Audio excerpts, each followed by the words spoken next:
So, a couple years ago, a woman I know who I'll call Maya Beberapa tahun yang lalu, perempuan yang saya kenal, beri saja namanya Maya, went through a lot of big changes in a short amount of time. She got married, she and her husband moved for his job to a new city where she didn't know anyone. She started a new role working from home, all while managing her dad's new diagnosis of dementia. Maya mengalami banyak perubahan besar dalam waktu yang singkat. Ia menikah, kemudian pindah ke kota yang baru bersama suaminya. Dan Maya juga memulai pekerjaan dari rumah dan menghadapi diagnosis demensia dari ayahnya. Di seluruh dunia, banyak orang mengalami kesepian. Kesepian meningkatkan stres, melemahkan sistem kekebalan tubuh, serta meningkatkan resiko penyakit jantung. Dan selain jantung, stroke, diabetes, demensia, depresi, dan kematian dini. Menjadi sehat secara sosial berarti memiliki hubungan yang bermakna, merasa menjadi bagian dari komunitas, dan memiliki orang-orang yang dapat diandalkan.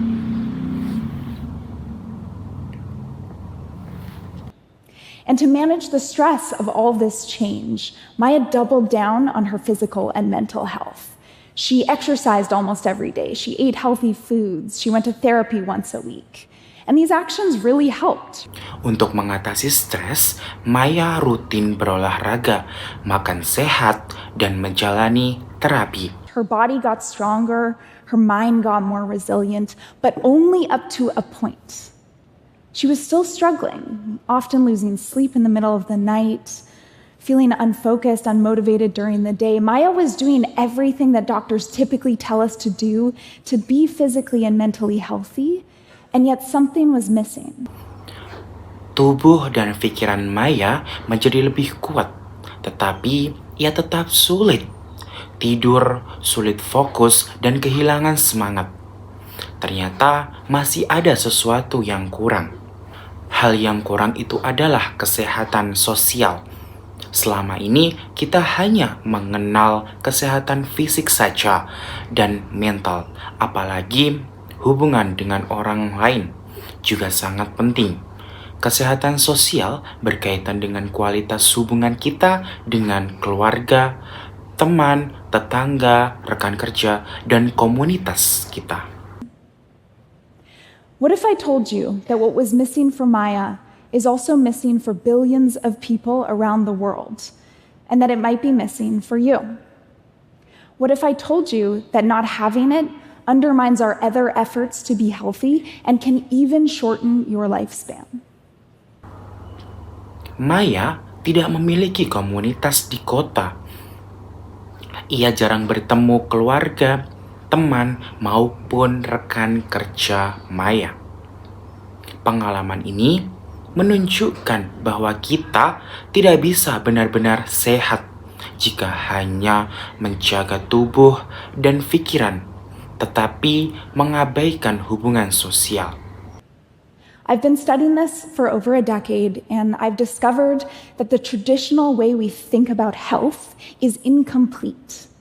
By thinking of our health as primarily physical and mental, we overlook what I believe is the greatest challenge and the greatest opportunity of our time: social health. Saya telah mempelajari hal ini selama lebih dari 1 dekade, dan saya menemukan bahwa cara pandang tradisional kita terhadap kesehatan masih belum lengkap. Dengan memandang kesehatan kita, terutama dari segi fisik dan mental. While physical health is about our bodies and mental health is about our minds, social health is about our relationships. And if you haven't heard this term before, that's because it hasn't yet made its way into mainstream vocabulary, yet it is equally important. Maya didn't yet have a sense of community in her new home. She wasn't seeing her family or her friends or her coworkers in person anymore, and she often went weeks only spending quality time with her husband. Sementara kesehatan fisik berkaitan dengan tubuh kita dan kesehatan mental berkaitan dengan pikiran kita.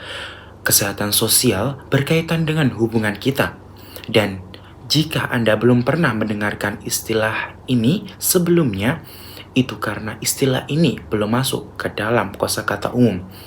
Padahal hal ini sama pentingnya. Maya belum pernah merasakan ikatan komunitas di tempat tinggal barunya.